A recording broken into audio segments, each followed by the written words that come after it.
Hey! No. Hey! Today we're doing a very exciting video. We're doing one of those full face of first impressions, and the brand is L'Oreal makeup. We've got a few new products, a few old products that are supposedly cult products, so I don't know if this is too dark. Okay, I think it's a little better, right? We're gonna start with the primer, and actually the primer I wanted to talk about was this one that I've already tried. I don't know if you've seen this, but on my Instagram page, if you see this little video here, I did a sort of first impressions look with this primer and also the new L'Oreal Infallible sticks. Anyway, I really love this primer, so I thought I'd use this here again because it's really cute. This is the Infallible Luminising primer. They came out with more primers as well, like a mattifying primer and 3 tone correcting primers, if I'm not mistaken. It's very shiny and unicorn-like, so if you have really oily skin, you might not like it. But if you have like normal to dry skin, this is really good. But you can then control it with the foundation you're wearing. See, it's kind of like duochrome-y a little bit. It's very luminous. I honestly really like it and I'm impressed. So the foundation we're gonna try is not a new one. It's more of a cult product of theirs. So this is the True Match foundation. That's what I want to talk about. And this is the shade Ivory Rose. It's the lightest shade. It doesn't seem too rosy, which is cool, but it doesn't seem pale enough for me. It seems kind of like my hand shade, which is fine. All the other L'Oreal ranges of foundations, including the Infallible sticks, the Infallible foundation as well, the matte and the normal version, all of them are like the same kind of shade, which is my hand shade. So I can still use them, I just have to blend it out. I'm actually really curious to try the Infallible Pro Glow that is finally coming to UK, so I really want to try that. Let me know if you want me to try that and review it in the comments, but I'm just running my mouth, so this is supposed to be a super blendable foundation, perfectly matches skin color and texture. So this is supposed to be one of those second skin foundations again. It's not supposed to be too high coverage. It's just supposed to like even things out and everything. Yeah, and this is the shade we're working with. So it's gonna be a little bit darker, but if it doesn't oxidize, it's not too dark. It's something that I'd still wear if I really like the formulation. This will probably be my summer shade. That's so sad. My summer shade is the lightest shade of some ranges. I'm so pale. This is the first layer. It's super blendable. It really melts into skin. It doesn't even look as dark anymore. I mean, you can see definitely there is a difference between my face and my neck, but there usually always is. But it's not as dark as I thought it was gonna be, if you know what I mean. Wow, I really like it's very buildable, as you can see. Like, this is a second layer. This is a medium to high coverage. I'm gonna then, of course, still try to go over the most pigmented parts, but I really like this. The problem with the concealer here is I feel the concealer is not light enough. And this happens a lot in brands, and I've talked about it a lot as well, is that even when a brand has like a light shade of foundation enough for me, the concealer usually is about the same shade or a little bit darker. So this is where we're at right now. Like, the coverage is pretty solid. It's super blendable, super true to skin, really second skin kind of thing. You can't even notice it. The True Match concealer, again, this is the lightest shade and it's Rose Ivory, but it does look a bit dark and a bit salmon-y. It's not that bad. It is quite salmon-y, not orange, just salmon-y, but it blends right in. It's not too dark. Okay, I thought for sure this was gonna be a fail. This is definitely an under eye type of concealer and not a pimple or a hyperpigmentation concealer, because it's very creamy, it goes well under eye, it's not super pigmented, but it does the job of just like concealing and brightening the under eye. I feel like for pimples, I really like waxy concealers, and this is definitely an under eye one. But to be honest, right now, I don't feel like I need a pimple concealer. I wanted to stay true to the range, so I went for the True Match powder, but it only had like 3 to 4 shades, which is weird. My first thought was like, yeah, just gonna be a bust. But again, it's a super blendable powder. It does look light. And this is also like, it's a colored powder, so it might even help a little bit with coverage, with just like parts that here, for example. If the lights have me right, I don't feel like it's too dark. I feel like it complements the other 2 shades perfectly. If you'd asked me in the beginning, I never thought these 3 would work together in terms of shade flawlessly, but they do. Let's move on to the eyes. I first got, this is one of their new products, I believe. It's called the Eye Paint.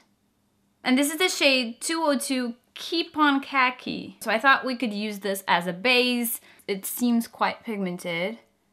Yeah, it is. So I just wanna make sure I apply this correctly. I'm gonna buff it out. I didn't get a palette just because when I do get palettes from drugstore brands, I usually get disappointed just because they mostly come out with very neutral, naked inspired palettes. I end up doing just a regular old look. Okay, we're gonna let that dry a little bit. And what I'm gonna do is grab on the foundation powder, go on it a little bit. And that could be sort of like your buffing shade, your transition shade. That just smooths out everything a little bit better. This is their Crushed Foil Metallic Eyeshadow, and the shade is 22 Crushed Stone. Still a khaki, but more goldeny, more, you know, here's what I'm doing. I don't know what I'm doing. Jesus, that is pigmented. Okay, let's just apply that on the center to make the eye pop. I am gonna get more of these foiled and more of the liquid eye paint. See, that's what I meant when I said I wanted something more special than just a palette, especially a drugstore palette. It's gonna be a nudie type of palette. It's just not gonna be as fun as playing around with this. I feel like I made that mistake with the Rimmel video. This is just 2 eye products and they just work together beautifully. I'm gonna try to do just a little bit under eye here. My favorite mascaras have always been, hands down, the L'Oreal mascaras. My favorite all time since I was in 9th grade has been the telescopic mascara. And lately I found that the Miss Baby Roll is perfect for like daily situations, and I use the telescopic more for like events and parties or really like intricate looks. I really wanted to try a new one, so let's try the Paradise everyone's been talking about. Also, I realized they have a primer, and you know I love eyelash primers. This is the Paradise Primer Extatic. I just like primers because I know I have teeny tiny lashes, and sometimes even with really good mascaras, they just aren't strong enough to curl them. Plus, I don't know if it's the anxiety or anything, but they've been falling out so much, so I feel like I have a lot of gaps. We let that just, not dry, but like get a little bit more of a texture. And then we're going in with the famous Paradise Extatic Mascara. I did not have high expectations for this, but I'm impressed. I don't know if it's because of the primer as well, but even if it is, wow, great for lower lash lines too. For the browsies, I'm also using the Paradise Pomade. Is it Pomade? Pomade? Is the shade 103 Châtain? And this is the ashier shade. So I'm gonna link it below what the shade is. I'm gonna try with their own little brush. Ooh, I like it. I'm intrigued. I like it. It does look more real than a pencil. The color is just a little less ashier than me, but it's fine. I'd still set this with the brow gel, just so they don't wander off. Do you think they have a brow gel? I don't know why I didn't get it. I also wanted to try this because I think this is one of their new launches. This is the Glow Mon Amour highlighting drops. 1, Sparkling Love. A few drops. Wow.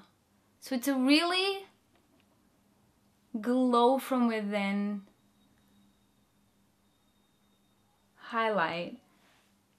Can you see? Oh, you can really see it on camera. It's not like glittery or anything. It's not bam in your face. It's just a sheen, a very like dewy hydrating sheen that I really like. Gorgeous. Oh my god.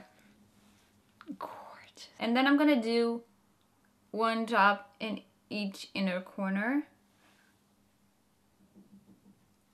Even over powder, it doesn't look cakey at all. It looks so flawless and beautiful. Now we're going to blush, and this is again one of their newest launches, and it's called Life's a Peach. And this is the shade number 1, Peach Addict. But look how gorgeous it is. Not completely matte. I feel like it's almost matte, but it has a little bit of a sheen, so it's a little satiny. It smells like peach. I really like this. It's really subtle, but you can build it up. I look like a jungle lady. Even going over with the highlighter, even going over with a blush brush, the blush and the blush brush.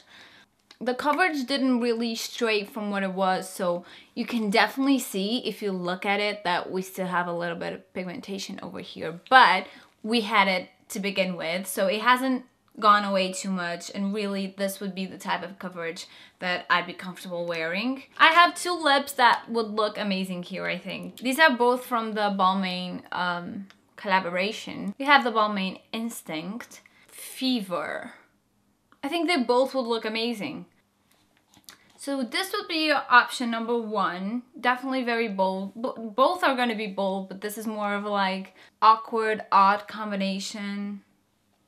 Feeling it, not feeling it, let me know. The other one was completely matte. This one has like little itty bitty pieces of shimmer, like gold shimmer, but they're basically undetectable. Going for that monochromatic, very vampy, very nighttime look, but I'm digging it. I really, really like it because you still have like a hint of a peach. What do you think? Too much is too much, or would you wear this? I will check in a few hours and we'll see how this held up throughout the day. I think that I forgot to do, oh my god, I think that I forgot to do like an up close of the foundation, but even at the end of the day, it looks amazing. It hasn't sunken into pores. There's no dry flakes, even under eyes. Didn't grab onto anything. So in terms of eyeshadow, it lasted surprisingly well with no creases, but it did stamp a little bit on top. You can see that both of them have like, there's a little bit of staining from the mascara underneath, but honestly I have that with every single mascara. I didn't describe them, but they're like soft mattes. They're super comfortable, super creamy and opaque. For the creaminess, they do last a really long time. I mean, I ate, and I am so in love with L'Oreal. I mean, I think they have really high quality products, and I think they're really stepping up their game and trying not to be like just a drugstore brand that brings out like the basics. They also want to bring out unique products that create buzz, that are like Instagram trends and everything, and I think that's really important in a brand. Yeah, I really, really liked every single thing I tried. There's not one product that I'm iffy about. I really, really liked every single product, and I don't think this has ever happened in the history of my full face of first impressions. If you guys like this video, give it a big old thumbs up, subscribe to the channel for more, and don't forget to click the little bell button so you know every single time I upload. As always, every single product I mention will be linked down below. Anyway, bye!